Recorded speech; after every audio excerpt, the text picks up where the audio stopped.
Well. Let's see if we can get this all to work again after a month. It certainly worked the last time. Turn the music off. Press the button. That bodes well. There we go. We've altered the setup ever so slightly only because I realised this new camera, and the settings for it are all over the shop. So the setup I have to kind of have the camera at the level so that I'm up here unless I'm sitting down. Essentially, for whatever reason, it was always really close. In the last couple of shows, it felt like a bit like I've done the show for you like this. So I've shuffled things around. Hopefully people can hear me. So I'm a little bit further away from the camera now. But it works in the fact that you can see the hockey shelf properly, including the newest piece on the hockey shelf,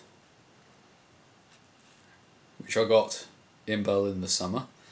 It's a little bit there. It's a little bit out of focus.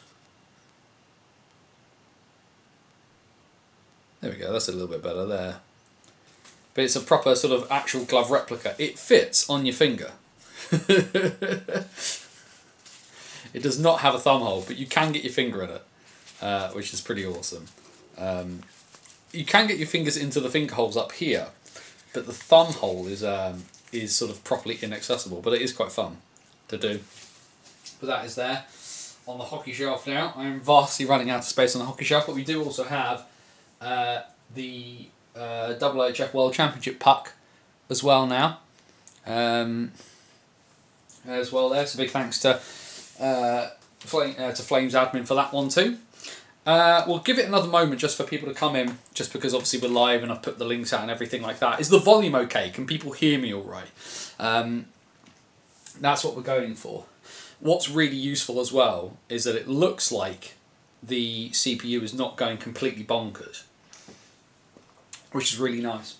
We appear to be sort of working quite a smooth thing at the moment. I appear to have gotten the bits right this week. I did have to lower the frame rate a little bit, but it means we should get fewer dropped frames. And essentially, it was just a case of just making sure I was asking my CPU and my GPU to not do too much all at once. So that's the important bit there, loud and clear. Thank you, Charlotte.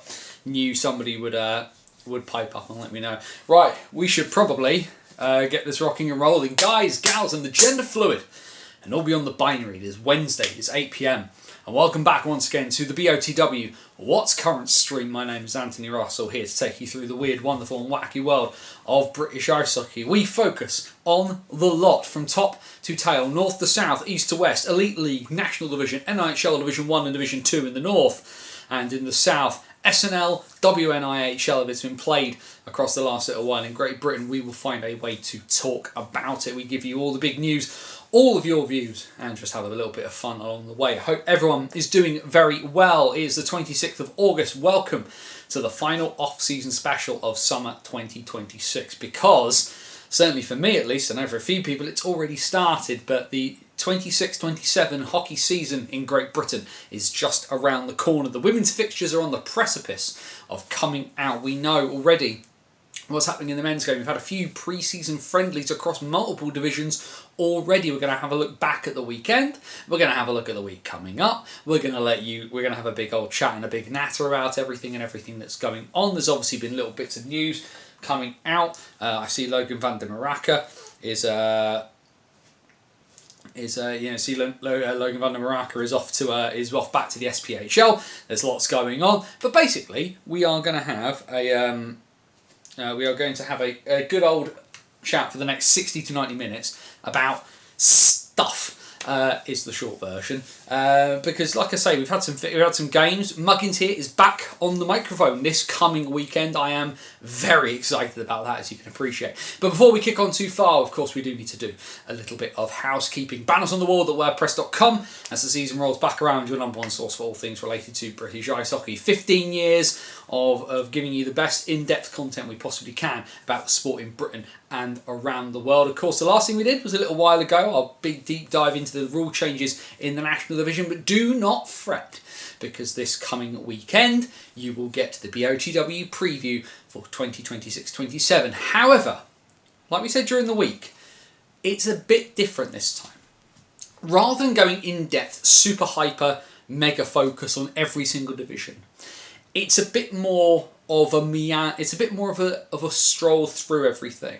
A bit more of a look at the big headline pieces of what's happened over the summer, where things are going, what to look out for, some big themes rather than the minutiae. And it's nothing against what we did last summer, and massively thankful to people like Harley from NHL Updates, like Andrew Day, of course, who are bastions of what happens in the social media world here in British ice hockey. But I just wanted to do something different this time out rather than repeating the process. I had an idea and I've run with it. It's called So, and it's going to be called, well, like I say, there's a title. We'll leave it for that, shall we? But it will be the BOTW 26-27 season preview. Will be coming up this weekend. I haven't exactly decided when, just because there's a few games of hockey this weekend that we need to talk about. And just want to make sure I fit it in around everything else. Of course, the other bit, like I say, over on the website, you've got 15 years worth of bits and pieces. You've got In the Box Thinking, which is my unique look from my commentary position high above the Guildford spectrum as I commentate on the Guildford Flames. You've got our Hockey Story series, long-form, in-depth pieces of content. Ultimately, didn't do any this summer, and like I say, that is what I'll talk about in a bit. But there's a reason for that, but it will be back. Like I say, it's just a case of, like I say, I'll explain a little bit more once we've got the spiel out of the way. But like I say, plenty of stuff to keep you entertained over on bannersonthewall.wordpress.com. Of course, head down into the description for all of our links to all of our socials. We're on X, we're on Blue Sky, we're on Facebook. If you haven't already, subscribe to the channel, like the video, share the video. Let's keep that algorithm hamster happy, fat and fed. And then throughout the British hockey season, we'll be here every Wednesday, 8 PM, to look at the big and the bad. Apart from the Wednesdays where I'm commentating, in which case I can't do that. And there is 1 week we have to have off completely. Again, we'll touch on that momentarily. But there's all those bits and pieces there. Plenty of stuff over on the YouTube channel as well if you haven't subscribed already. And of course, we love the catch-up crew. We know the catch-up crew are there. But one of the joys about joining us live is you get the chat. Questions, comments, thoughts, feelings, anything you want to stick in and have a chat about whilst we're here during the What's Current stream, please feel free to do so. But remember the golden rule. Golden rule number 1 here at BOTW, DBAD. Don't be a dick. Be respectful of other people's thoughts and feelings whilst using the chat. We'll have a jolly good time. Right, so let's, like I say, touch on a couple of bits and pieces before we start talking too much about last weekend. Hope everyone's well. You can see folk in the chat. Thanks for answering the warm-up question about the first thing you're going to do. You can see people talking about buying a shirt off the back ticket. Jonathan Akers, knowing Gilligan this time of year, what clearing the plexi of condensation. I don't think you'll be the only person doing that.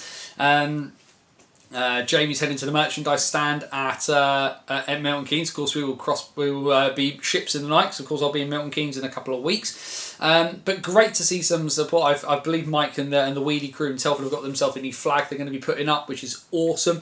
So yeah, in terms of what's happening with Banners on the Wall, the short answer is, like I said, the preview is different. The preview for this year, for this upcoming season, is a different preview, and it's much more of a. It's much less analytical and much more editorial from my perspective, because I actually realised I wanted to write a piece that was much more opinion on from a top-down view, rather than, like I say, going into the minutiae of this team signed this player and this team is going to finish in this position, etc., etc. And I just felt compelled to do something different, and long-term readers, followers of what I do here at BOTW will be aware that sort of takes me from time to time. But also the other thing as well is this off-season, I had a couple of ideas to do pieces and they just didn't come to fruition. People didn't respond or stop responding, and I just realised the other thing was I was tired. 25-26 was a big year for me, as you will, as a lot of you will appreciate, a lot of you longer term followers. BOTW turning 15 and everything that came with that. A first full season of commentating regularly and making sure and holding myself to that high standard. Of course, I did a season's worth of Elite League, followed by joining Joe Scutts for the National Division playoff weekend as well. And ultimately, I needed to stop. And I needed to just go a little bit slower. I'm not 26 anymore like I was when I started BOTW. I'm a 42-year-old man with a wife and a 9-year-old and a finite amount of energy and ability to do stuff. And actually, you know what? I've focused in really hard this summer, just having a bit of a chill, resting up a bit more, focusing really hard on being prepared for this coming weekend and the multiple weekends to come. And actually as well, making sure that I have a break so that when the season comes back around that we get What's Current streams in those ways. So I'm able to put myself out and do some of these other bits and pieces. And as we know, commentary commitments will mean that the occasional What's Current stream will move from a Wednesday to a Friday. That's our tradition here if you're new. If I'm commentating on a Wednesday, we just bump the stream to a Friday night. We grab a beer and we do it that way. Wednesday the 24th of September, we'll warn you as we get nearer the time, but there will be no stream. There will be no stream that weekend. And there will likely be no stream that week at all. That is family related. I'm stepping in along with my sister to do some respite care for my stepmom. For those of you unaware, we've talked about it quite a bit here on BOTW, but my dad has very advanced Parkinson's disease, and also unfortunately has Parkinson's dementia into the bargain. I'm not doing Flames commentary that week. There is a game on the Wednesday night. I have stepped away from doing that for a week, and my stepmom, who looks after my dad, 51 weeks out of 52, is going to Leipzig with her choir, and my sister and I are stepping in to provide some emotional support, getting the care in for the more medical side of bits and pieces with Dad, and we're just going to have a weekend in the season. I'm having a week in the season where I do nothing, which is going to be awesome. And also as well, like I say, I just realised that I do a lot. And actually, you know what? I need to stop from time to time. And if this summer was the summer where I took my foot off the gas a little bit to preserve myself for what's to come, I think I can justify that. And ultimately as well, that's a message to you guys as well. Like, I do this for fun, and I love it, and we all love it. But if you've got something that you love and you realise that you're starting to burn out, or that you are starting to get tired and you are running low on energy, stop. You're allowed a break. Especially for something you're supposed to love and enjoy. You shouldn't feel like a chore, and you shouldn't try to push yourself through on fumes. Especially as well, those of you who know me for a long time know that I hold myself and what I do to quite a high standard, and so why would I want to do anything half-assed? Not the way we do things here at BOTW. I'd much rather do one piece well than 10 pieces badly. And like I say, the preview coming up at the weekend, I think, is slightly different writing than what I've done over the last little while. I haven't done it in this style for a bit, and I'm excited to see how it comes out. People may not agree with me, but it's not about agreement. It's always been about that discussion, and it's always been about that generating thought, generating feeling. That's much more what I prefer to do as a writer and as a communicator. Like, ultimately, as well, when you think about it from a commentary perspective, because all commentary is telling a story faster than I usually do, right? And I'm there to help generate feeling and thought. Because your own two eyes will tell you what you're seeing on the screen, but what am I there to do? I'm there to provide context. I'm there to provide additional input and information that you may not be aware of. That's what I'm there to do. And that's the joy of it. I can see Andrew in the chat, working in the NHS, I burnt out. I too work in the NHS. My 9 to 5 is in the NHS. I have had 2 spells over my 17 years in the NHS where I've had to take at least a month off because something happened. Yeah, this is the joy. As we head towards a brand new season, we are all wanting lead shoes on, feet first, maybe even head first into the new season. But it's just that reminder to folk that it's okay to stop, and it's okay to take some time, and it's okay to go slower, and it's okay to not do those bits and pieces in the same way if you don't need to. Hold to your commitments. If you've made a commitment to do something and you can keep it, you 100% should keep it. But ultimately as well, you've got to look after yourself. And in a hockey season where emotions can get high to low to high to low, there'll be peaks and there'll be troughs and there'll be all sorts across the next 6 to 8 months. Just look after yourself, folks. Just look after yourself. It's okay. And if you don't know what to do, then reach out to the people who care about you. Reach out to us. We will figure out a way to help you through. So it's all good. We will find a way to enjoy ourselves, because that's what this is about. This is about enjoyment. This is about love of this game. And I know there's a few players watching as well, and I'd say the same thing for them. They love it on an entirely different level because it is even more visceral for them. we feel the hits. They take the hits. They give out the hits, so it's even better. And yeah, I mean, I can see what Andrew's putting in the chat there as well. It's nice to have hockey to focus, and yeah, because ultimately as well, for a lot of us, hockey is escapism, right? It's what we do on the 9 to 5. We can have issues at work. We can have issues at home. We can have bits in our lives that are causing us problems, but hockey is our way of walking away and escaping from it, to put the world behind us for a couple of hours on a Saturday or a Sunday or a Friday or a Wednesday or whatever. But actually as well, if it's getting to the point where that's not doing it for you, it's okay to stop. You take your time. We'll be waiting for you when you get back. Don't you fret. Do not fret on that one. Anyway, just having a quick squeeze.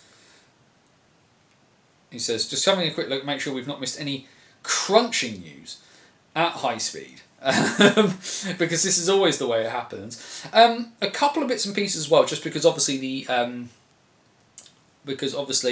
we are at the beginning of the season, and season previews for bits and pieces starting to come out. If you haven't, and you are an Elite League personage, kind of likes focusing on stuff, or you just want to have a bit of a look at what the Elite League are doing this year, if that's not your regular hockey, the boys at 3 on 3, David, John and Scott have put out their mammoth podcast previewing all the teams and the league in itself. It is 4 hours long. But they have done timestamps for all of the different teams. Thoroughly recommend what the boys are trying as well. I do know as well they put out the first episode of their weekly quiz today on their YouTube channel as well, which even by their own admission had a few kinks in it. But it's something different and something really, really fun. Make sure you go and check out that. For you... Macca's Talk Hockey have been walking through bits and pieces. Ringside Rats have been talking through bits and pieces in terms of the National Division. Ben and Caitlin on Zero Pucks Given in Division 1 and Division 2 in the South have been rolling along calmly through most of the summer. Of course, we know now the season's starting to kick back off again. 4,000 and counting. Nikki will be back and going. The Billingham Stars podcast lot, I'm sure we'll have something to say before too long. They were last on a couple of weeks ago, so just keep an eye out. EIHL Face Off, of course, they've changed hosts now. As Stephen Pye is now being joined by Tom Sheriff, as Jordan is stepping aside to do a new project that's coming soon from him. They're going to be previewing the Elite League 2. Plenty of stuff. Go and support the independent media bits and pieces that are out there. Before long, the Cat's Whiskers are out there doing stuff about Nottingham. A View from Section C will be back about Dundee. Lots of stuff to come. Go and support independent hockey media. It's awesome to have so many awesome, talented people around doing bits and pieces. And then we can just go off and listen to Door 14, and John will, I'm sure, eviscerate the Belfast Giants jerseys. We will talk about them in a bit. I need some water to talk about that. I don't know about you. It's been such a warm summer, and I am not built for the heat. The good Lord made me trip and fall over and discover ice hockey, because Muggins here just has not been able to cope. I am sweating like a pig in an abattoir. It is not good. It is not a good thing at all at the moment. Just having a look at a few bits and pieces, because of course we did have, there's a lot going on at the moment. Of course, Chase Harrison out for Manchester ahead of their big hurrah back to the AO, of course. Sheffield, of course, announcing a new signing. The Steel Dogs, of course, as we know, as we saw the other day, the Sheffield Steel Dogs, probably one of the sort of the bigger bits of movement relatively recently. Of Bear Gendinov calling his time on his hockey career, and Salituro, I've forgotten his blooming first name. That's really unadvantageous to completely forget that for the first name of the chap. But we should say as well, like, congrats to Bear Gendinov. If that's how you go out, then fair play. But like what a way to end, and probably one of the better. One of the bigger, sort of more fun moments of last season, that overtime cup winning goal for the Steel Dogs, their first trophy in a little bit. Dante, yes, thank you very much, Dante. Dante Salituro, the newest member of the Sheffield Steel Dogs, as he replaces Bear Genginov. Of course, we saw the Steel Dogs have had their induction day before they kick on with their pre-season. Just have a quick look at the chat. What about the Hydro event over Christmas? We'll touch on that momentarily. Belfast Giants, who are they? Don't you mean the Belfast O2? We'll talk about that in a little bit as well, I think, before we have a look too much at last weekend. I spent the summer ice skating whenever I could just to keep cool, and a bit of rec hockey with the Romford Rebels, says Dave. Of course, the rec scene been going off very, very well. Congrats to all the winners of the rec summer tournaments that have been going on. Bison still with 2 to sign, says Mark. I think they do, but I don't know what they're doing with that at the moment. It feels a bit like it feels like the pool has shrunk a little bit. MKL signing Doug Waite's son, Danny Waite. Well, given that MK said they were going to wait and they pulled the trigger almost immediately on their fifth import, I am obviously I'm going to get a good up and close look at Milton Keynes momentarily. But just looking at those bits in the chat, of course, that was the other the other big bit of Elite League news for our friends north of the border in Scotland. Manchester, of course, are moving to the AO Arena, and there will be Scottish ice hockey at the Hydro in Glasgow. Now, the Hydro, for me, is that big arena place that ICW once ran, because the wrestling fan in me holds, puts memories of where things have happened by wrestling events. But we are going to see all 3 Scottish teams and Belfast joining the party over Hogmanay on the 30th and the 31st for games at the Hydro in Glasgow. Now, there's obviously a large chunk of logistics in there, and the prices for the single game tickets for non-season ticket holders feel prohibitively expensive for what's going on. I mean, the season ticket holders for Glasgow getting in for free is is pretty good. But yeah, like I say, £45 for one game. I feel they should be doing these on a pass style thing, treating it almost a bit like a playoff weekend style of thing, and doing it that way. I think it will be a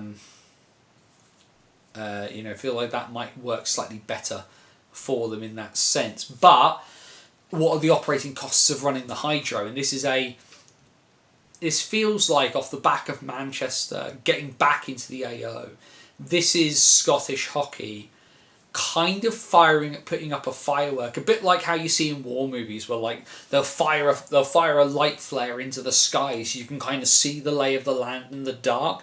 This is about hockey in Scotland poking its head a little bit more above the parapet. We had the IIHF Cup of Nations in Edinburgh last year, and obviously the Capitals have been doing fantastic work under Scott Neal to rebuild their reputation as one of the hottest tickets in town in the Scottish capital. But the Hydro is a big indoor venue. It is, if it's not the biggest in Scotland, there's got to be close to it, right? And Scottish hockey taking that over on Hogmanay weekend, not the weekend, but the last 2 days of 2026 at Scotland's biggest indoor venue are going to be ice hockey. That's a big thing. It feels like some of the logistics around that, it'll be interesting to see what falls by the wayside, like Dundee and that afternoon game. The afternoon games are going to be an interesting in terms of their attendance and what happens there. Is it going to feel like some of the sort of the lower division IIHF World Championship games when no one shows up? That's going to be a tough one to kind of figure out and see. Lots flying in the chat that we obviously need to talk about. I was going to talk about after the stuff from last weekend, but a lot of people want to talk about it now, so we'll talk about it now. What is there from Andrew Day? Agreed. Been taking a bit of a break and some time with the family, but did go see a good rec game on Saturday. MK Hurricanes beating the Solihull Vikings by 5-4. Dave says £45 a game in the Hydro, insane. I can't remember off the top of my head what ICW charged to run the Hydro. Hoping they get two announced on Saturday, but I don't know. As one should be an import, but maybe Bison are going down that route of starting with their imports and then working up from there, or what have they picked up, or what are they holding back as the big surprise for the team launch, as it were? Because obviously there's a bit of time before the Bison are in pre-season action. They've got that weekend to wait, and if hopefully we'll hear that on Saturday. It feels like the kind of thing you'd want to announce at such an event. Sigala, of course, sticking in there. Of course, we have the new WKB Live, whatever they're calling it, that we have sort of a Game Centre arrangement for streaming in the National. The 3 clubs under the Nell family ownership, which is of course the Swindon Wildcats, the Leeds Knights and the Basingstoke Bison, will have one central streaming platform for all of their games going for 26-27.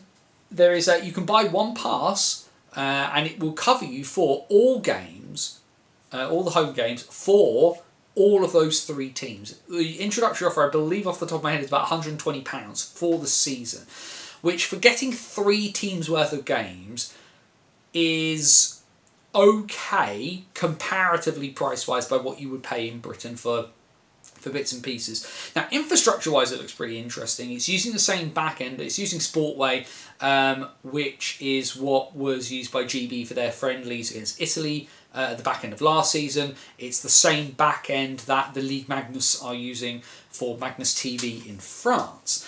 So it's a relatively reliable-looking platform, but of course a lot will depend on the tech and the connections in the respective rinks. We wait to see what upgrades hopefully are made to Basingstoke, because it still looks and feels and felt like a bit of a building site at the end of last season still. But a interesting development moving forward. Now, a lot of people have said that there should be some sort of at least central place, even if you pay individually, a central place where you can go and click all the relevant bits and pieces to get what you want to get. Now, obviously, if you go onto the National Division Game Centre on NHLnational.com, there's a link to the tickets and the streams, but an actual kind of place where you can kind of collate stuff I think would probably work quite well and would certainly help the fan experience a bit. But there is, obviously it has been announced. How it works, we will find out in due time, I am sure. But obviously, we've been told for a very long time that such things don't work. Won't work in Britain. Are the Nels about to put something? Are the Nels about to sort of disprove something and be able to make a profit off the back of it? Just going back through the chat. Nel Stream package is a great thing. Maybe a step towards an NHL subscription. Like I say, if the Australians can manage it, I don't understand why Britain can't. Still waiting for WNHL fixtures, says Andrew, which we mentioned yet. But some teams now announcing players.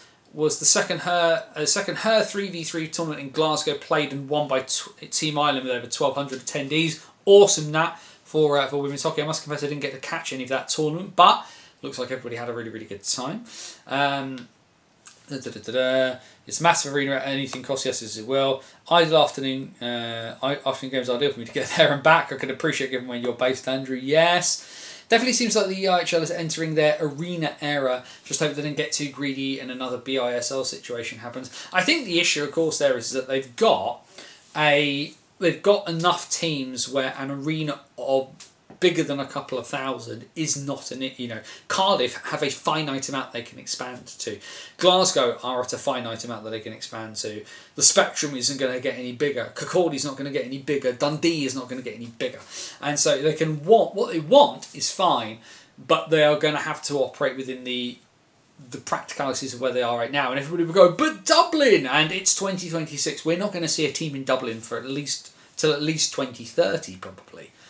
So let's, if it even happens, because don't believe it till someone's skating on it is always the way to go in ice hockey. Mr. Callahan, good to see you. £99.99 for season ticket holders at all clubs. 81 games, brilliant price point in my opinion. It's brilliant comparatively, but I've paid £41 to watch 140 games over the course of the summer. That's my pushback on that. Because the Australians aren't doing anything different from what we're doing.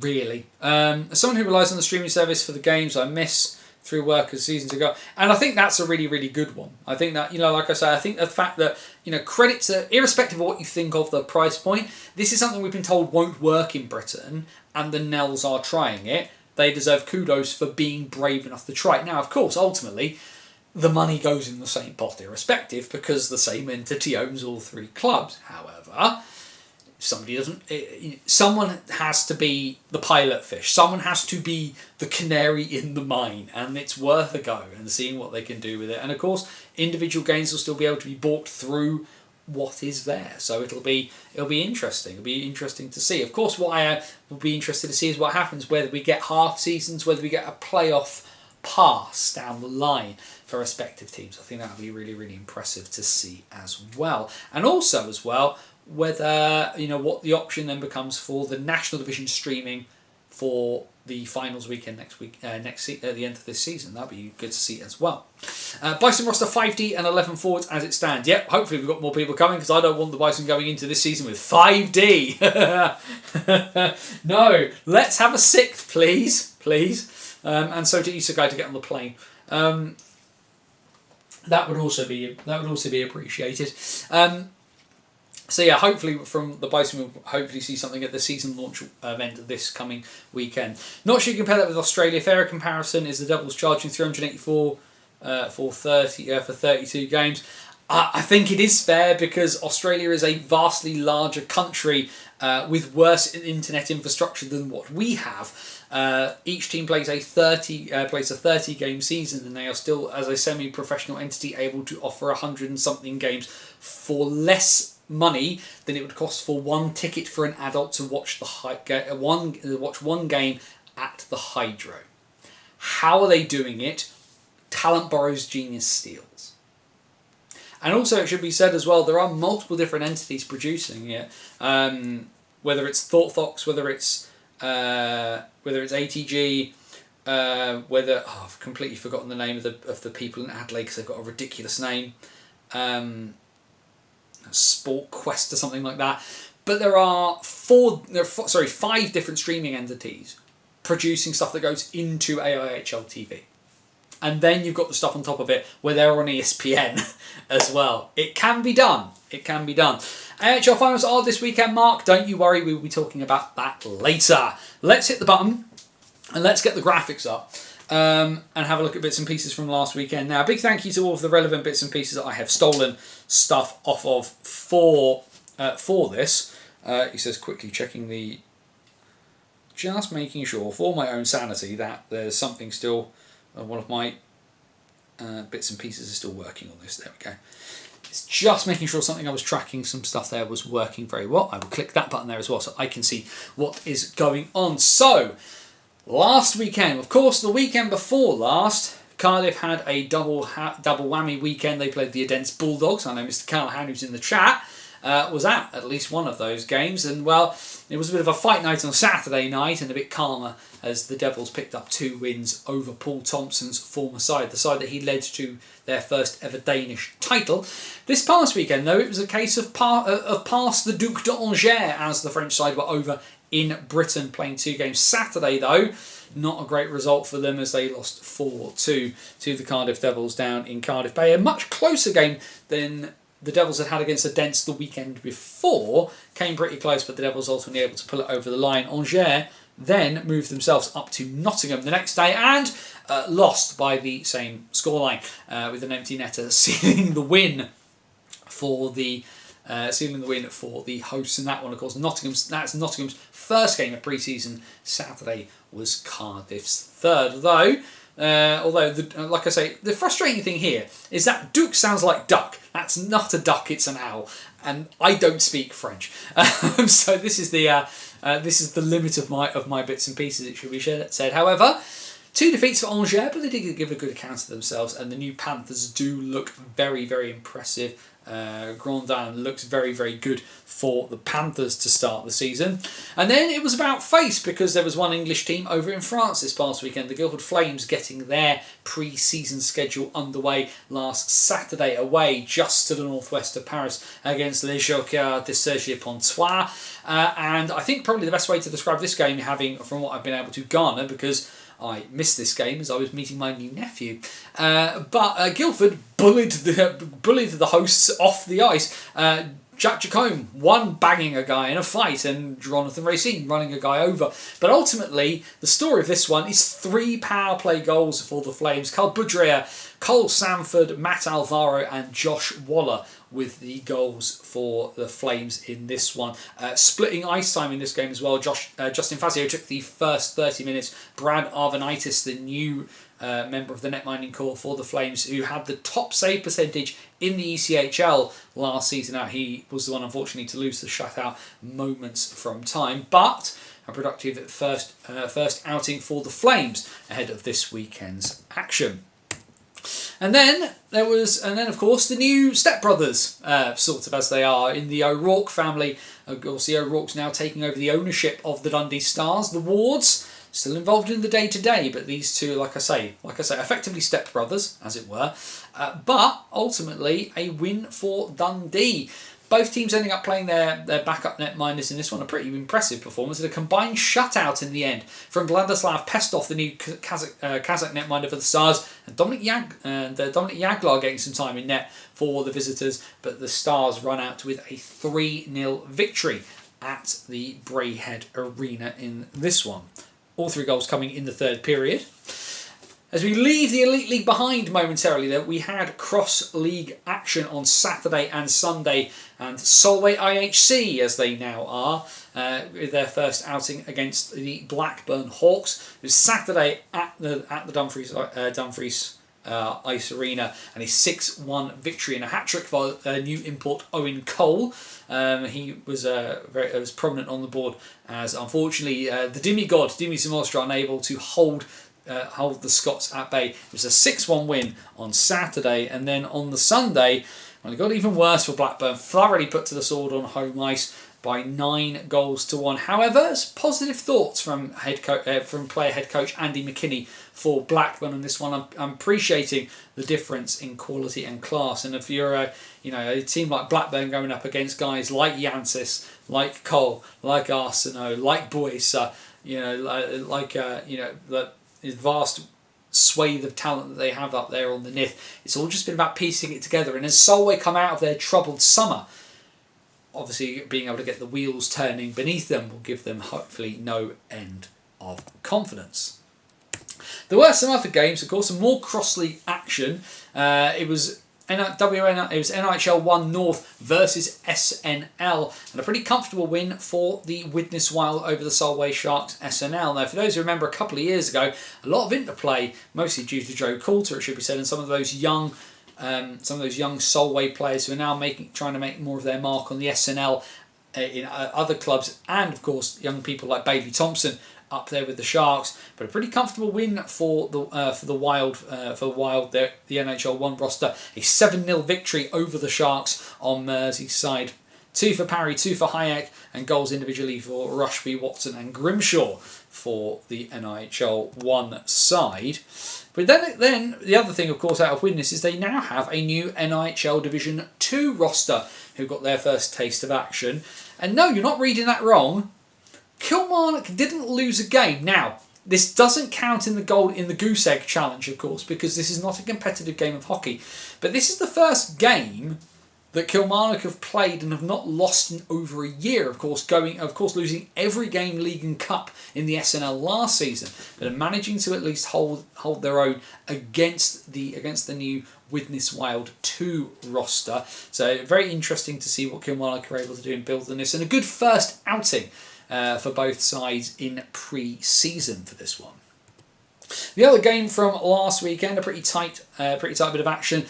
Some within league play here from NIHL 2 North, and the Bradford Bulldogs coming out 6-5 victors over the Eastside Dragons 2. In that game, not much pre-season happened so far. The first game for NIHL 2 North, this one, nothing happened in the south at all yet, but a good competitive game on Yorkshire. Bradford have been slowly announcing their roster over the course of this week as well, but if nothing else from a Dragons perspective, yes, they lose the game, but 5 different goal scorers does give the North Wales side some hope in terms of offensive production.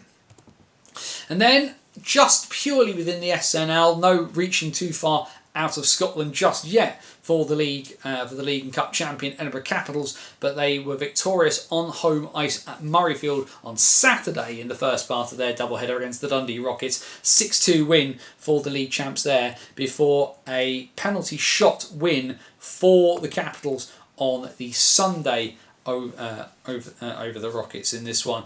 Rockets, of course, won't be pleased not to have won the game. However, keeping themselves within a decent puncher's chance within the game. But ultimately, the shootout separating these two sides in pre-season action as the SNL season starts in the next couple of weeks.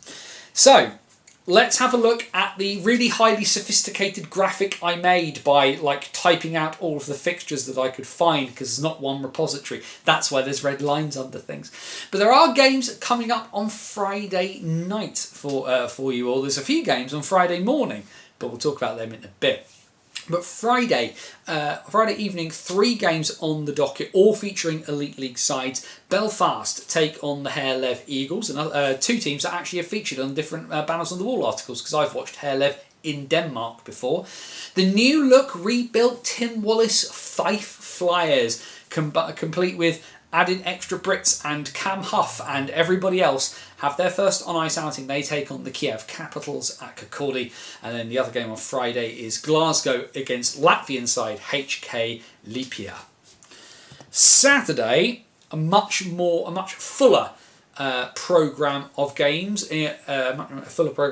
As you can see, games from across the spectrum of men's hockey as it stands. Bristol and Guildford will meet for the first time in any sort of matchup of the senior teams. That is a 6 p.m. face-off at Cribbs Causeway. Cardiff take on the Sheffield Steelers after a couple of weeks of international opposition. Coventry will take on Manchester. Those 2 sides head into their first pre-season game of the summer. That'll be at the Skydome on Saturday. And HK Liepāja will leave one part of Scotland for another. They will take on Dundee. Fife on Saturday, having had Latvian opposition, will cross the Forbidden Door and will take on the Hull Seahawks on Saturday evening. Glasgow will take on the Kiev Capitals after their outing in Fife. And Nottingham will have more French opposition. They put Angers to the sword last weekend. This coming Saturday, they take on Le Gothique d'Avignon. Elsewhere outside of the Elite League, Solway, having had Blackburn last week and having handily defeated the champions of NIHL 1 North, can they defeat the champions of the Scottish National League? It'll be home and home in Scotland for Solway and the Edinburgh Capitals. That is in Dumfries on Saturday night. Elsewhere on Saturday, NIHL North 1 pre-season action, the Sheffield Scimitars, bottom of the league last year, take on the Leeds Knights 2. Those 2 sides, the ones that missed out on the playoffs. And the other game from Saturday, so inter-league Division 1 play is South versus North on Saturday. Invicta will host the Solihull Barons down at Gillingham. And then on Sunday, lots of about faces. Another outing for Belfast and Herlev. Le Gothique d'Avignon will travel across from the east to the West Midlands to take on the Coventry Blaze. Kiev finish off their weekend by taking on Dundee. And then, as you can see there, Muggins here, back behind the microphone for the first time in 26-27. It is a 6 p.m. face-off at the Guildford Spectrum for the Guildford Flames and the Bristol Pitbulls. The return to the Spectrum of John Dunbar after his 4-season stint with the Flames. Of course, as someone who's a big proponent of National League hockey, I thoroughly enjoy it. I think it does not get the respect it deserves. But also as well, John Dunbar, for those of you unaware, in COVID he played for the Rostock Piranhas, who we'll see very, very soon. Fantastic little intersection of bits and pieces for me. I am as ready as I can be, prepared to go for Sunday. If you want to join us, guildfordflames.com. You will add the link to the streams on there. Face-off is at 6. We'll be going live somewhere between 5:50 and 5:55. Elsewhere on Sunday, the battle of the old foes, Sheffield versus Cardiff in pre-season action at the House of Steel. As you mentioned, that about face, Edinburgh and Solway will meet at Murrayfield, having met on the banks of the Nith on the Saturday evening. A fun little North 1 versus South 2 encounter in North Wales on Sunday at the Deeside Leisure Centre. The Dragons versus the MK Thunder. The MK Thunder, who I think could be dark horses for the South 2 title this year, having got their wheels under them. And speaking, this lot in terms of the SNL, definitely not dark horses. Whitley Bay have tooled up to the nines to go hammer and tongs to that SNL title. They will start their pre-season campaign at home at Hillheads on Sunday against the Leeds Knights 2. We got the other part of that, Solihull versus Invicta bit, which of course is spelt wrong because Somebody managed to leave an L out. Well done, me. And then the other game on Sunday is at Ice Sheffield. The Scimitars 2, the renamed Sheffield Titans, will take on the Altrincham Aces. We'll just have a quick pause there. Let's just have a quick pause there because we've gone through all the stuff that's in Britain before we talk about our Antipodean friends momentarily.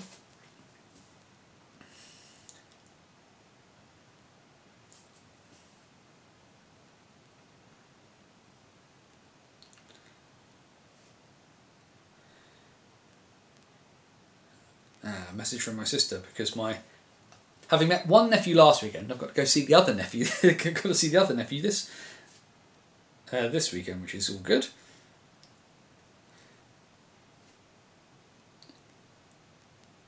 It's the fun of having family bits and pieces. What do you need me to bring? But yes, I see there in the chat from Jamie. I fear for Bristol that could get nasty.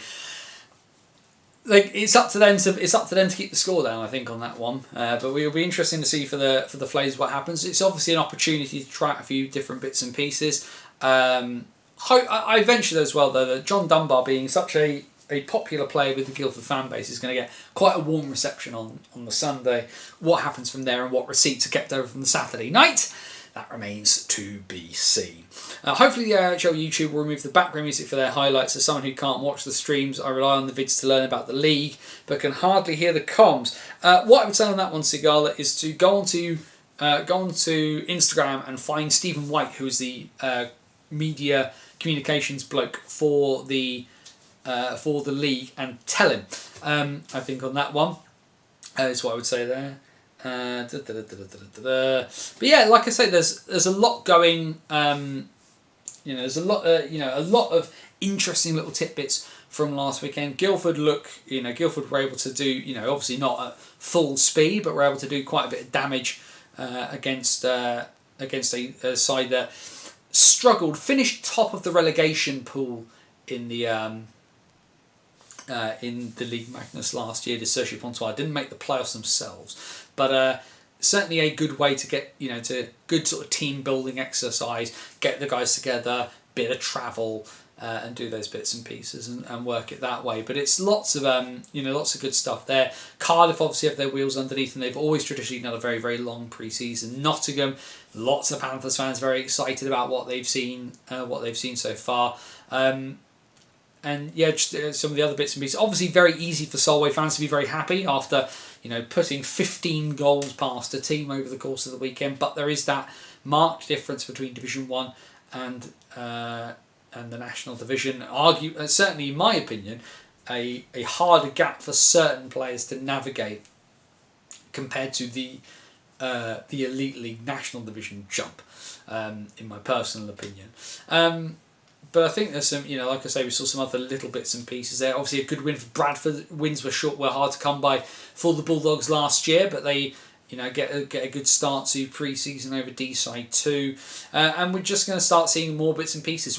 Personally, for me, that D-side MK game, or D-side versus MK Thunder, that's Dragons 1, not Dragons 2. So I'm really interested to see what happens with that one.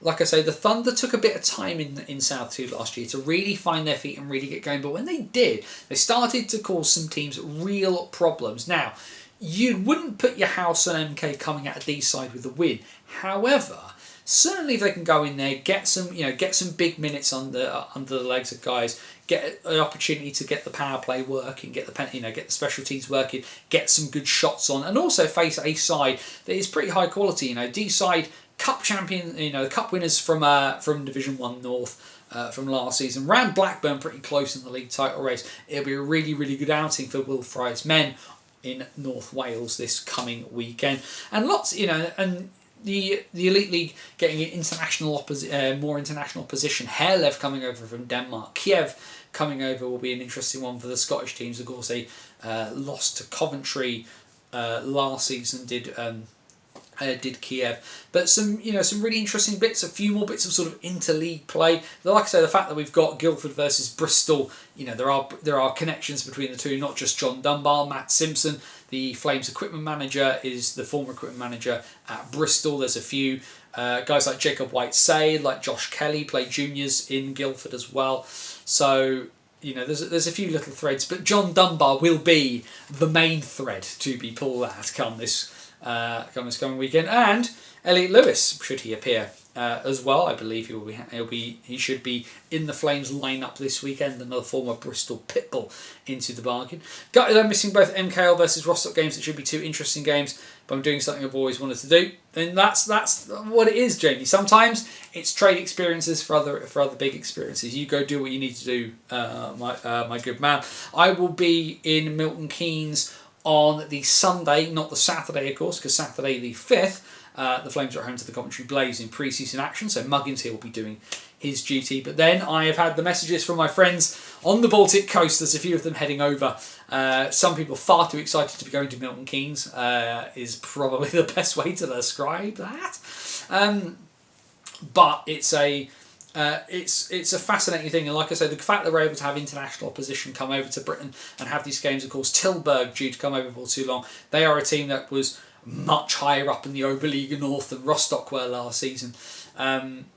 So lots to be, lots of little things to kind of pull out. Lots of really good things. And of course, we've had French teams coming over. No Canadian university sides this summer. Of course, we've had a few come over in the last little while. Concordia have come over a bit. UQTR have come over a little bit as well. None of them this year, but more European pre-season games kind of happening, which I think is really good. I would like to see more British teams heading over to the continent. I think it's great that Guildford went over and played in France, given how badly they how physically they dominated Sergi over the course of that game. We'll see whether that happens again, but I'd like to see, it would be great to see teams going over to France, to Germany. It's a bit of a shame in some ways that the Central European League has fallen apart, because that would have been a really interesting level to watch national division teams play against. So playing against teams from Belgium, from that sort of the lower ends, like they had Neuwied from Germany, and they had Mechelen, who from Belgium, who Robbie Fisher, who's playing for Bristol, their Canadian import, he played for last year. But seeing an elite league team do some more pre-season against DEL2, for example, would be really good. Of course, we've got Belfast going over for the Warrior Cup at the beginning of September, and they're going to be playing Ambri Piotta from the National League, which is the Swiss National League, which is definitely better than here. So that one could be a bit dicey for Belfast, but it'll be a fantastic test. And I think this sort of idea of giving folk a little bit of an outing is an interesting one.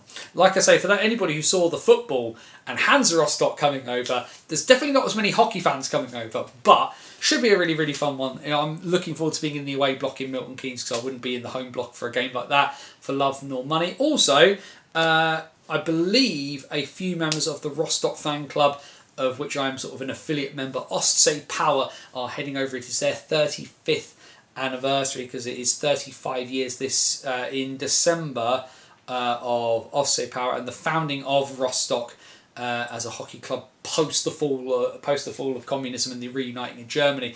Ice hockey in East Germany as a country when it existed was weird. Go check out Hockey Stories piece, and then there were two about ice hockey there. So awesome.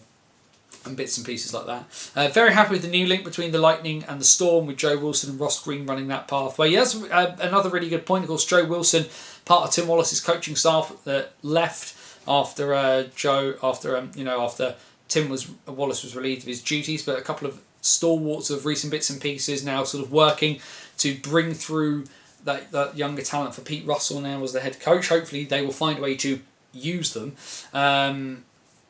Only disappointment is no link with MKT. And I think the issue, of course, like I say, is that for so long we talked about how the Thunder just weren't in a position to be competitive or ready to really do anything of value in South 1, and the move to South 2 was important for them to be able to do something.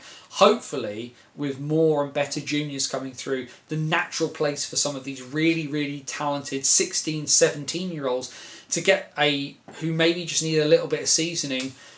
The Thunder becomes a place for them to go, and they aren't, that's not going to happen straight away, potentially. So there's ways, there's means. There's a bunch of stuff that can be done, for sure, in that.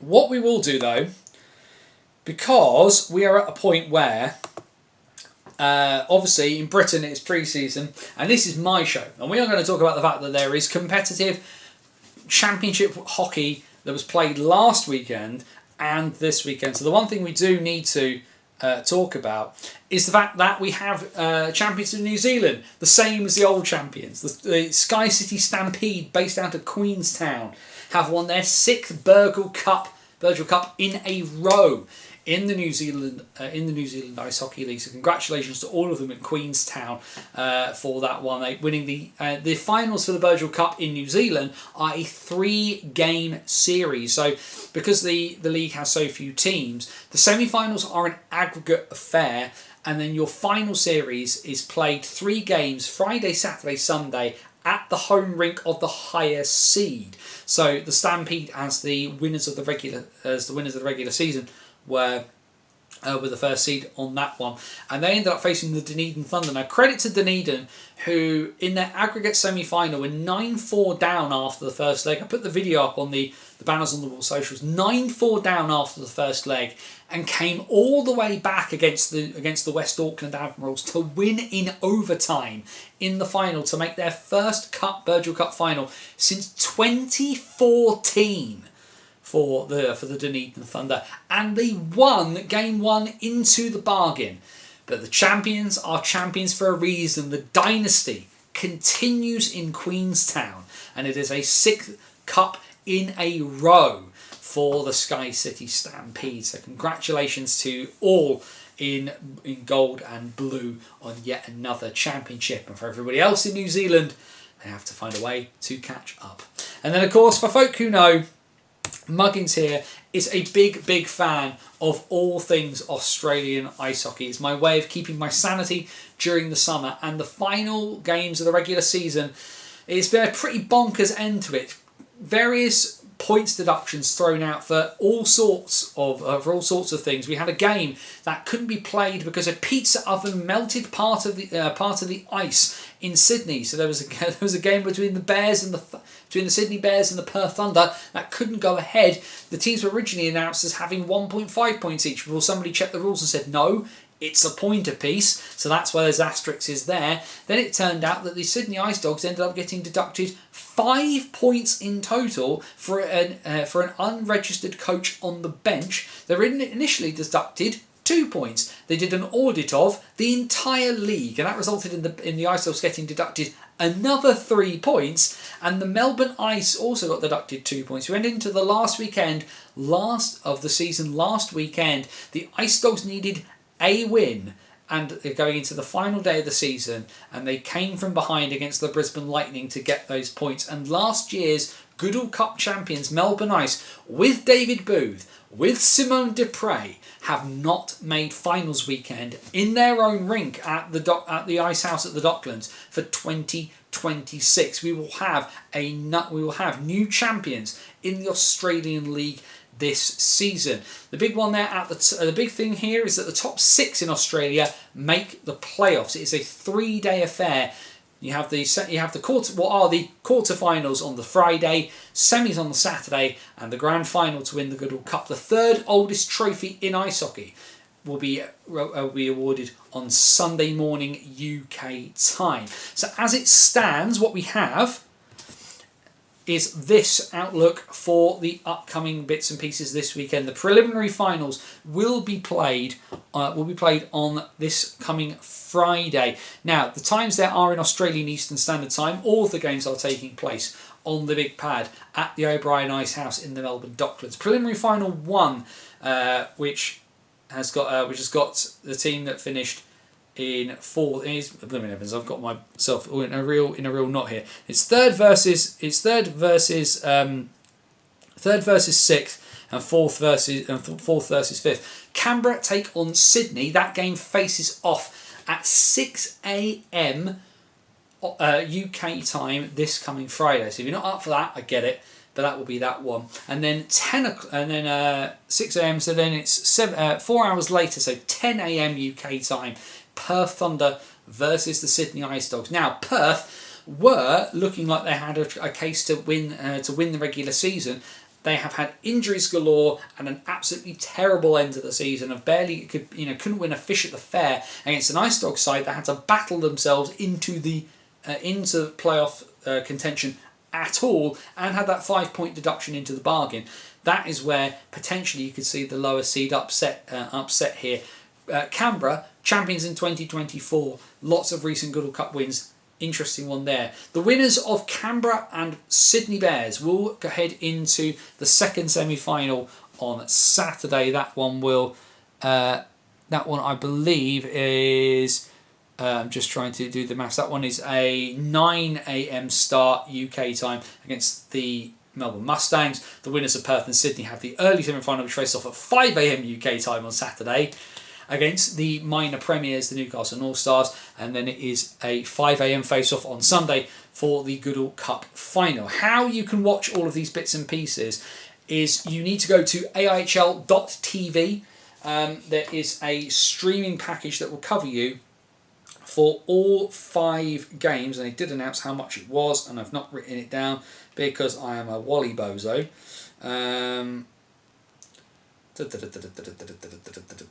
Where's it gone? So the streaming package for the finals on AIHL TV is $19.90. Is $19.90 Australian. So if we do $19.90 Oz.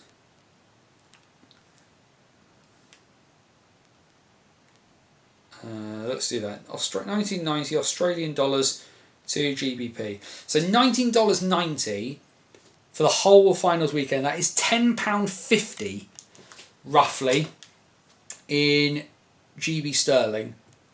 And that will get you all 5 games, and you'll be able to go back and watch those games if you couldn't watch them live into the bargain.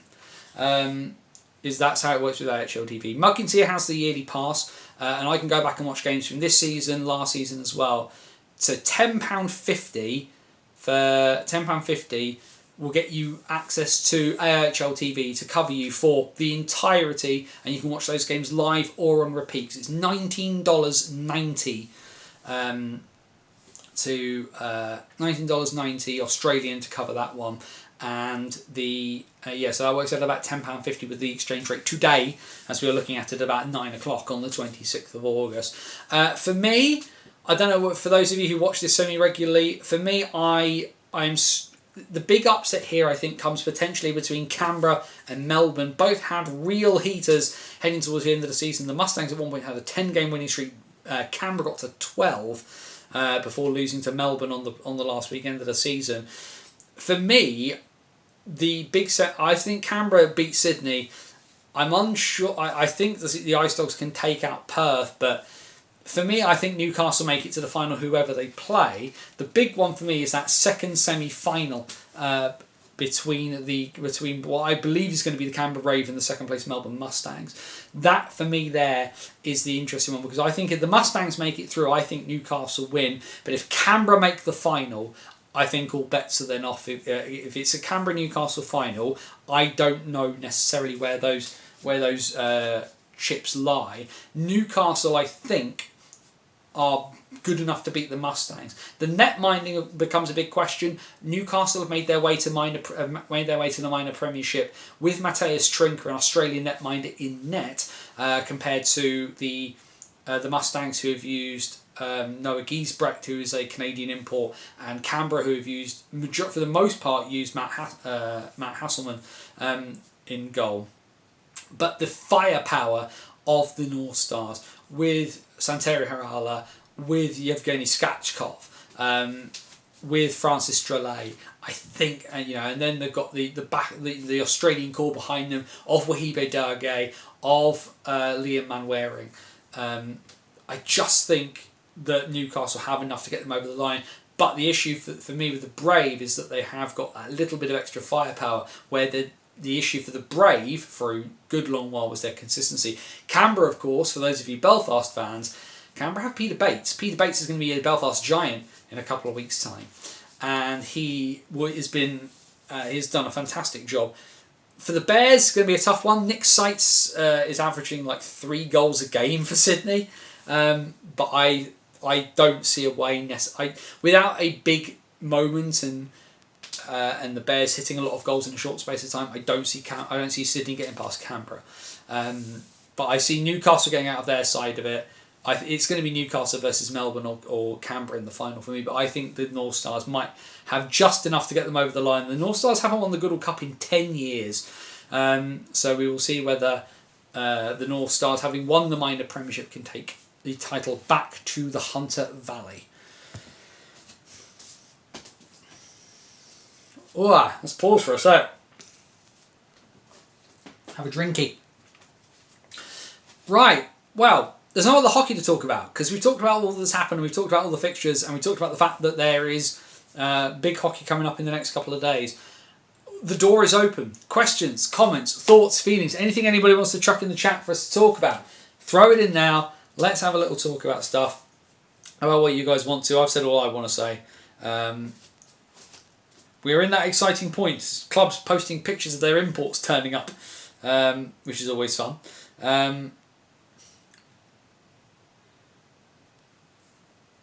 Just double checking that I've not missed any of the big news. As such things happen. Nothing immediately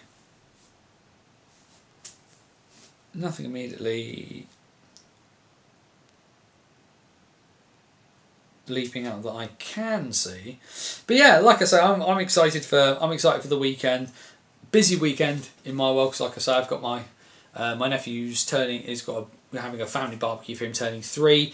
Goodall Cup, really excited. The Goodall Cup weekend is always a fantastic weekend. The quality of commentary coming out of Australia as well, the last couple of years has been immense. We've got some really good play-by-play guys. By the look of it, from a play-by-play perspective, we're going to have Eric Balnar from Adelaide. We're going to have Stephen White from the Melbourne Mustangs and Michael Clough from the Melbourne Ice doing bits and pieces, which is awesome.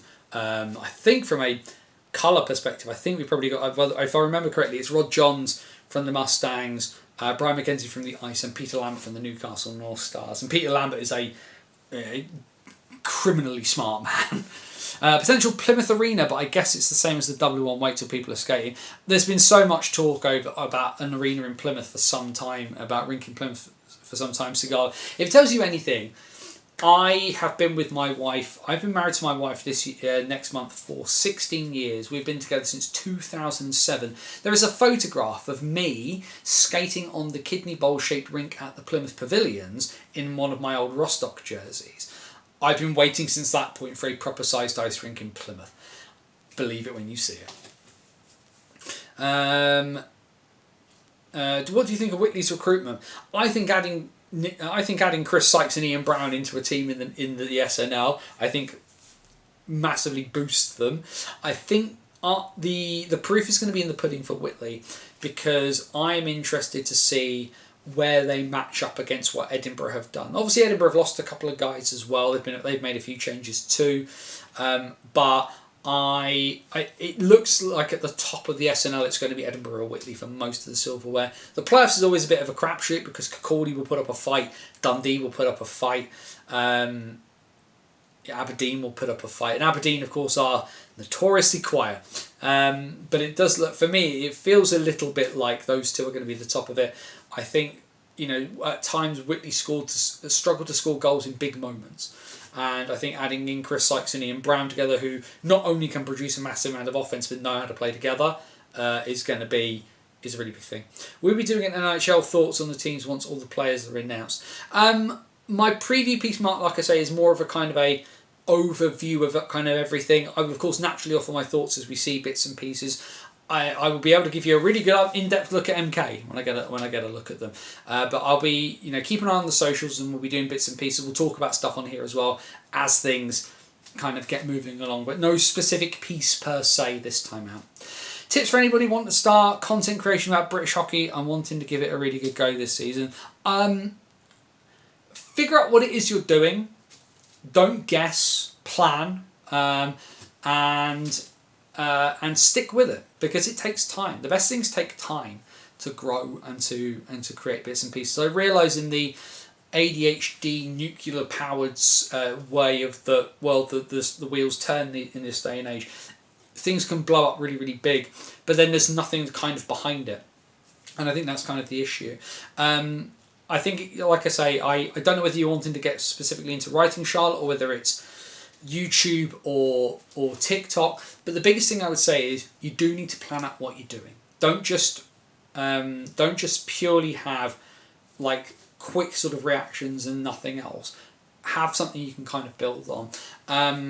The other thing I would kind of say is that if she is open to, I'm not going to speak for her, but as somebody who doesn't use TikTok, remember, I'm a 42-year-old man. I'm too old for this crap. And I'm here to do my writing in bits and pieces. I offer something different from a lot of people. But if TikTok is kind of the way you're going, maybe try to make contact with somebody like Sophie Bonser, who I interviewed for my piece on content creation relatively recently, and work and maybe get some ideas off of her. But I can see in the chat Andrew's put strong research. Certainly, if you're going to go down a writing or a YouTube creation space idea, research, get stuff right, because the way to check you've got it wrong, if you're from a factual perspective, is really easy. That's the barn door stuff. Opinion is opinion, but you've got to think about what it is. Don't just say stuff for the sake of saying stuff. People will tell if you're saying stuff for likes and for clicks. And ultimately, I'm in some ways I'm the wrong person, because I'm here by perseverance and by enjoyment. I create content as they were, not, it's never a phrase that was used when I started what I do, but I'm just of a really, really big belief that if you know what you want, do it. I want to write and I want to tell stories, so I write and I tell stories, and ultimately people will pick up along the way. Some people will fall off after a time, others will come on, and you are allowed to change tack, change direction, change format, change form. If you want to start, if you think I'm bored of doing short form, I want to do long form stuff, then do that. But just be prepared for the fact that if people will figure out if you're doing it because you want people to pay attention to it, or you're doing it because it's good and people will then pay attention to it. Don't just do stuff for the sake of doing stuff, is what I would say. And the other thing I say is I wish you all the best with it. Whatever you create, just be, put the effort in and be proud of it. I'm putting out my preview piece on the Thursday or the Friday before the season starts. Thank you, Jamie. All my stats, bits and pieces will be out on Monday or Tuesday every week during the season. Awesome. Kodiak's keeping their signings quiet for now. Thanks, Dave.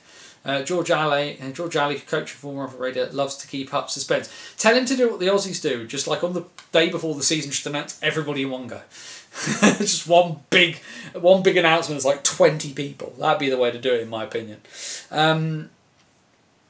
I like it when teams do sort of different stuff. That's always fun. But yeah, I might put the preview out on Friday. I might put the preview out on Saturday. I need to kind of sit down with it tomorrow night. I'm deliberately left. I wrote it and finished it on Monday. But sometimes as well, you don't put the tea bag in the cup of tea and take it straight out. You leave it to brew for a little bit, and I've left it to brew. And then I'm going to spell check it. That's the other thing as well. But there's a bunch of stuff to kind of get done to do with it. And ultimately, like I said, I just wanted to do something different. And that's the joy of it. When it comes to my writing, I have no lords and no masters. Commentary, different kettle of fish, obviously. But massively excited. I've got, I'm pretty much ready to go. There is no game sheet from Saturday from Sergio versus Guildford, which is annoying because I don't have the correct times of the goals or even who got the assists, which is frustrating at the moment. But it is what it is. But I've got the stats for the requisite players. I've got little gaps left to kind of scribble stuff in from Saturday. I'm ready to go. All I've got to do is drive there in one piece and get myself a coffee and get myself ready. Knowing what you know, if you had to restart BOTW from scratch, what would you do differently, and what have you learned, pros and cons? I think the only problem with that, knowing what I know, because the problem here is that the landscape Sigala has changed drastically since I started.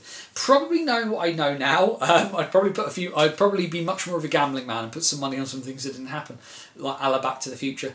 I think probably what I would do is I would probably have thought harder about doing bits on YouTube sooner. I think doing the What's Current stream on Twitter Live I was probably late to the party to start it, and then I was still there even when it was kind of sort of, I was probably a bit late. I was outside of the window of when it was the right time to do it, and I should have done stuff on YouTube a little bit sooner than I did. I think is probably where I'd say on that. I also probably, when I was doing the podcast, I should have looked harder for someone to come on board and either co-host with me or help. I was because I was not stubborn, but I think people thought because I do stuff by myself that people were reluctant to kind of offer help. And I've managed it by myself for so long. And I think because BOTW is so sort of tied up in me and my identity within the hockey world, perhaps I was a little bit too, reluctant potentially without realising it to let part of that go. Whereas I think now if somebody said, hey, do you want to do a podcast? It would be, well, what do I do with this, and making it fit around or changing what's current is. Ultimately, the other thing I would have done, the big sort of negatives of bits and pieces was I think I should have potential. It's not necessarily a pro or a con, but a lot of people I think didn't take what I did seriously enough because I didn't focus on the Elite League. And ultimately, should I have written more about the Elite League? Would I have been better known? Would I have had more opportunities to do certain things sooner than what I had? And the answer is potentially. But only by the same token, I'd found my niche and my unique selling point in that sort of sense. For a long time, nobody was doing anything like BOTW. And sure, now there's more people doing different bits and pieces, and in some ways it's actually better because it forces me to reevaluate what I do in a different way. Like wrestling fans will know, in 2001, WCW dies, ECW dies, and WWF is left by itself, and it was rubbish because it had no competition. And it's not that people are my competition, but when people are doing things and you're looking to do something in a different way rather than just repeating what everybody else does, and I think that's a good thing. That's been a good thing for me. And the only sort of thing I can think about from a hindsight perspective is, I could have maybe done that a bit sooner than I did it. But ultimately, Craig Simpson from Starcast said it, the right people are always watching. And maybe 6-7 years ago, I wouldn't have been ready to commentate in the way that I am now. And sure, I do think people slept on the EPL. People slept on the National Division. People sleep on the National Division now, and there's a lot of really good people in the National Division doing really, really good stuff. And I think of even if you purely look at a commentary perspective, Joe Scutts is fantastic. Matty Udall is fantastic. Dicko at Milton Keynes is fantastic. And because they're not in the Elite League, people will not give them necessarily the credence and the credit that they deserve.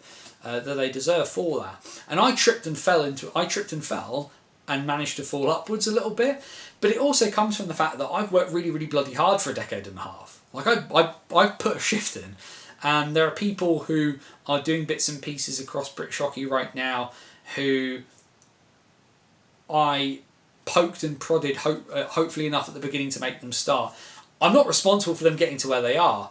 They're responsible for them getting to where they are. But I like to think there's a few people that are doing bits and pieces because I bugged them to try. And I can live with that. But just in the same way that BOTW doesn't exist without the Manchester Phoenix podcast with Ben Knight, without A View from the Bridge and Patrick Smith and Aaron back in the day, without the Face of Hockey show with Scotty Was and the Mark and John Patonzo. Like, there is there is no immediate kind of genesis point. Like, everything comes from something else. Energy is never wasted, it's only recycled, and it's only kind of passed along in a different way. So, like, there are some things I would do differently, but I also don't have that option. Like, I'm here where I am now. And ultimately where I am now, I started at 26-year-old with no experience of doing anything in media, having had a life of just sort of writing, and I managed to I've written over 1 million words on this website. I have produced hundreds, maybe thousands of hours worth of content for people. I ran the social media team for a nationally playing ice hockey website, nationally playing ice hockey side for the better part of a decade. I now commentate on the top flight of British ice hockey, and Britain is, in a top 20 nation in the world. And there are 10 teams in the Elite League, and one of those teams is commentated on by me, by myself. So, that is the sum of a bunch of different parts that came before it, which is a lot of hard work from me, but also a lot of people seeing value in what I did, pushing me when I wasn't maybe doing things in the right way, supporting me when saying good things about me when they thought that I should get a chance, pushing me when I was maybe losing sight of bits and pieces, telling me to hit the publish button when I was humming and hawing about whether it's the right thing to do. And there's so many bits that are kind of like lead you to that point. And if I had to restart BHEW from scratch, what would I do differently? And it's maybe just grip my teeth a bit harder on a couple of occasions. That's probably it. Do you have one league team you're looking forward to seeing this season? I am fascinated by Fife. I'm fascinated by Fife this year. Tim Wallace is not a coach that I am as a coach, and from a coaching philosophy and style, I have never been a big fan of Tim Wallace teams. I have nothing against Tim Wallace, the man. He's got a wife and 2 girls. I'm sure he's a lovely bloke. But from a coaching perspective, I've not massively enjoyed or understood the way he has put together teams in MK. I think Fife finished bottom of the Elite League. However, there is a little part in the back of my brain that doesn't wonder whether Tim Wallace has read Moneyball since he got relieved of his duties at MK, and he's about to make us all look really stupid. If you've not watched Moneyball or read the book for Moneyball, either will do. But yeah, there's a little bit in me that kind of wants them to do it. But Fife are the team I'm most kind of like looking forward to. There's individual players I'm always interested to see, but Fife are the team that look the most interesting for me coming into this season. They are the ones that will be that I am putting my eggs in the basket of for that one mark. Starcast out tomorrow. Love it. We do like a good Billingham Stars podcast. If nothing else, because obviously it's Billingham focused, but they talk about the rest of the North One, and it's really great to get some insight into a league I just can't watch. Thanks for that, Anthony Grain. You're very, very welcome. I don't get how he finishes 7th with the biggest NHL budget in the league and gets an elite coaching gig, promotion failed. Hey, sometimes you fail upwards. Look at Vincent Kompany. Vincent Kompany got Burnley relegated and then managed Bayern Munich. The trick is sometimes it's about the person and their processes, less so than what's around them. For me, Tim Wallace's issue in Milton Keynes was that he signed too many of the same player and had no structure to his teams. It was too many top-end guys trying to do lower-end roles and then not using guys appropriately. Callum Field is a really good example of this. Callum Field should not have been grinding on the 4th line. It's not his game. And he had too many top-end guys. Like, we're looking down the barrel, but then again, Pete Russell, we're looking down the barrel of Tom Ruckus on a 4th line at the moment, potentially. I don't quite understand how any of it works, but this is also why I am paid to talk about hockey and not to preach it. But yeah, I think he just got the balance wrong, is the short answer there. Who's the most interesting team in the National League this season? I mean, MK do look pretty interesting. I am fascinated, personally, I mean, aside from Basingstoke, because they are my club, I want to see what Swindon's title defence looks like. Ben O'Connor, I don't think, makes the start line for the season. Reportedly, he is not ready to go. But I'm interested to see what sort of a fight Swindon put up to win to regain their title with an Aaron Nell not playing. I want to see Aaron Nell the coach. I want to see what he does. We know what Pete Russell's like as a coach. We know what Slava Kulikov is like as a coach. We know what Matty Davis is like as a coach, and the fact he's probably having palpitations and sweats about the end of the playoff final. But we've seen Aaron Nell the player coach, where he could twiddle, he could adjust the screws and then go in and do something about it himself. What does he do now? He can't do that. That's what I want to see. That's what I'm interested in. How do you think Cam Huff will fare in the Elite League? I think if Cam Huff comes out of the season with 15 goals, he has done well. Because being on the line in the National Division, which, for the sake of Peterborough, all their offence went through it. But, being on the line with Yanni Lackinen and Mr. Peterborough, there is a lot of expectation there. But I think as well, because a lot of people sort of say, I've seen a few people who kind of look down on the National Division, sort of saying like, this, it's too much of a mistake. Well, firstly, Five Flyers, I present to you Carlo Finucci. But the thing with Cam Huff is that why would Fife not take a chance on a guy like that? Why would they not? Because ultimately, the expectation for Cam Huff is not to come up and score 60 goals and 100 points in the Elite League. That'd be silly. But a guy who has a lot of confidence and knows where the net is. Now, they need someone to set him up. He is not going to generate... He's not got the creative spark necessarily to do all of that by himself. But he has got the ability to put the puck in the net. And confidence does funny things. If he gets going early, if he's got no goals after 10 games, different kettle of fish. But if he's got two or three after 10 games, you never know. I think if he has a 15-goal year, I think he's done all right. For me, I see the Dogs having a very good season. They look pretty good. That new import looks pretty, it's like, we've lost Gentinov. Look at his replacement. It's like, oh God, he's as good, if not better. I'm fascinated to see how Peterborough and Telford go this season. Phantom's import net, he looks good. Oh yes, I was going to say, I've forgotten his name, but the numbers on that guy in NCAA Division 3 look mental. I'm impressed by the look of Telford D. I think it doesn't look... There's nobody that immediately leaps out about it, but it all looks very solid. Do you think the hype around Whale at MK is justified, or do you think we are looking for a similar situation to Napier, who was all hype on his and he's not unstoppable, but overall struggled? I think Pete Russell's got a better recruitment network to not have a guy who's going to cause an issue like that. Because that was the issue with Napier, was the quality was there, but the consistency was not. And I think Pete Russell would rather sign a consistent goalie than one who's going to pull a 60-save performance out of his arse. I think the Dogs will do well. Without Huff, I can't see Peterborough doing well. I'm also hoping the Sharks make it into the playoffs this season.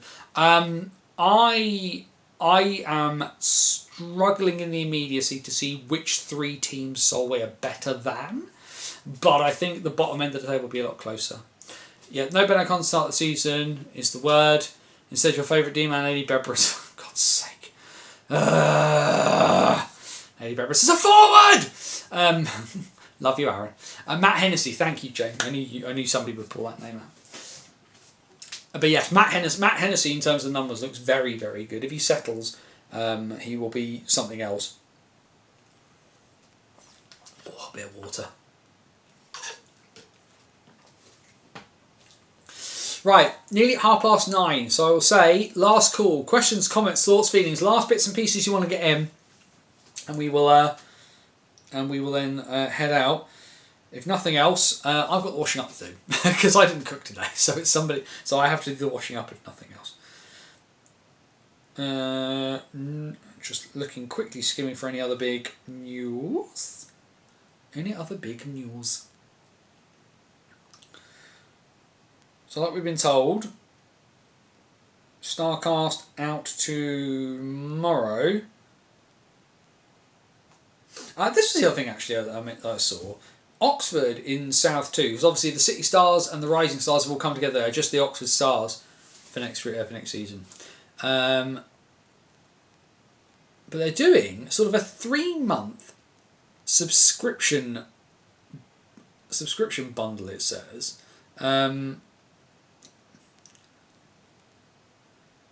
which essentially by the look of it is paying for your season ticket in instalments, and depending on how much you pay a month, you get extras with it. So for £30 a month for the Oxford Stars, you get your season ticket. So £30 a month, entry into every home league and playoff game. Awesome, sorts you out. £45 a month gets you your season ticket and the home shirt. Or for £60 a month, you get your season ticket, the new home shirt, and you get a merch bundle, which gets you a hat, a t-shirt, and a hoodie.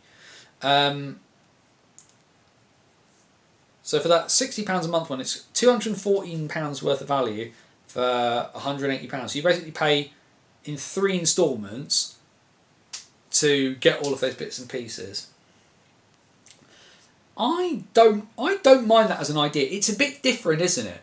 It feels very Kickstarter-esque, but not a bad idea. Do you think doing different things is never a terrible plan? I think. I'm not sure what you mean by absolutely jams, Mark, but I mean, yeah, there's a lot there. Bebrus is better forward, yes. Aaron Nell disagrees with me, but I think I will be proved right on one thing. I'll get Aaron Nell on one thing, which is that Edgar's Bebrus is a forward, not a defenseman. But yeah, like I say, big weekend coming up. Nothing printed out as of yet. That's Friday's job. But I'm looking forward to getting going. I can't lie. Like I say, I've had this break over the summer, and I'm just ready to go. I've nothing. Like I said, I had an afternoon. I think it was a Saturday afternoon actually when we were in Berlin, which is where I got me Berlin glove, because I deliberately went for a sort of a bit of a pootle down to the arena and the shop to have a look at bits and pieces, and there was just something so fun about just having kind of no attachments to bits and pieces when it comes to hockey. And like I say, there's that part of like just being able to just enjoy stuff, and that's. I mean, Rostock could have been, the Rostock game in a couple of weeks is going to be a thing for me. And sorry, MK fans, I'm going to be obnoxious as hell if Rostock win, because God knows I've waited a long time to be back in amongst it. But like, I was then reflecting on that feeling of just the fact that I've got such a privileged position. I get to do something so cool, and yeah, like I talked about, I built myself up to it. But boy, like we get to sit back and we get to enjoy some really, really fun stuff, and I'm really, really excited to be back. I'm going to get there a little bit early on Sunday, just to kind of soak up things and just to make sure that I'm paused and that I'm ready. And in some ways, like I say, I mean, with all due respect to Le Petit Damignon, I don't know much about French hockey, so my first game of pre-season last year was against a team where I don't understand the language, I don't really know the league, and the visitors turned up with a team list that didn't match the shirts people were wearing. And this time, start of season 2 for me as a full-time commentator, I get a team that I know. I know a lot about the players, I know a lot about the level, I know a lot about the league, and I just sometimes feel that like I got dropped in the deep end last year to start things off. And this I've kind of developed, and I know a bit more about the Elite League and its players and its playing style. And then my reward is Sunday, and getting Bristol, and the sort of thing that like Guildford haven't done a pre-season game against the team out of the second year for a while, and I might be the best placed commentator in the league to do that. So that works out quite nicely. Either way, we will call it there. bannersonthewall.wordpress.com. One source for all things related to British hockey, where we get, like I say, 26-27 season preview piece coming out later this weekend. Like I said, it'll be Friday, it'll be Saturday or Sunday. It'll be come out before the weekend finishes. I promise you that. 15 years worth of stuff, in the box thinking, hockey stories, a whole plethora of history through the Bison, but plenty of stuff to read, listen to, and enjoy. Over on bannersonthewall.wordpress.com. Head down into the description, there's our link tree in there. You can get the links to all of our social media. We are on X, we are on Facebook, we are on Blue Sky. There's also a link down there as well to 3D Lee. He made fantastic sort of 3D signs for bits and pieces, which is really, really cool. And also as well, if you're down there in the description, please like the video, subscribe to the channel if you haven't already. Keep the algorithm hamster happy, fat, and fed. And then, well, we will be back rocking and rolling for too long during the season. We'll probably have We'll probably have next week off, and then we will come back and we'll start rocking and rolling again properly. Like I say, I'll probably take like I say, we will not have a show on next Wednesday, which is the 2nd, and we will probably go for the first proper show of the 26-27 season. We will go for Wednesday the 9th, so we'll be back in a fortnight. So you've had to wait 4 weeks, and next time you only have to wait 2. But we will be ready to rock and roll for sure. Thank you for the very kind words there, Mark. That is appreciated. I will see you in Basingstoke before too long is the plan. Hockey is back. Great, isn't it? And we've got a good weekend. AHL TV, AIHL.TV. Come join in the party for the end of the season in Australia. There's a lot of really, really good people down there who've done a lot of really, really good work. It promises to be an absolute cracker to end and what a way to finish it. The last game of the Australian season is the morning of the first game of mine. I love how these things fall into place sometimes. Be happy. And if you can't be happy, then wherever you are, please do everything you can to please be safe. As my friend Scotty Watts would say, take care of yourself and somebody else. For Banners on the Wall, thewordpress.com, this is Anthony Russell saying stay safe. And so long till next time. Come join us on Flames TV on Sunday if you haven't got anywhere else to be, but otherwise, there's games to go out and find. And the season is very, very soon upon us. We will catch you back here in 2 weeks. Here, we will talk about every game, because here is where British hockey lives, here on the BOTW Watts Current stream. Have a great weekend. Wednesday the 9th,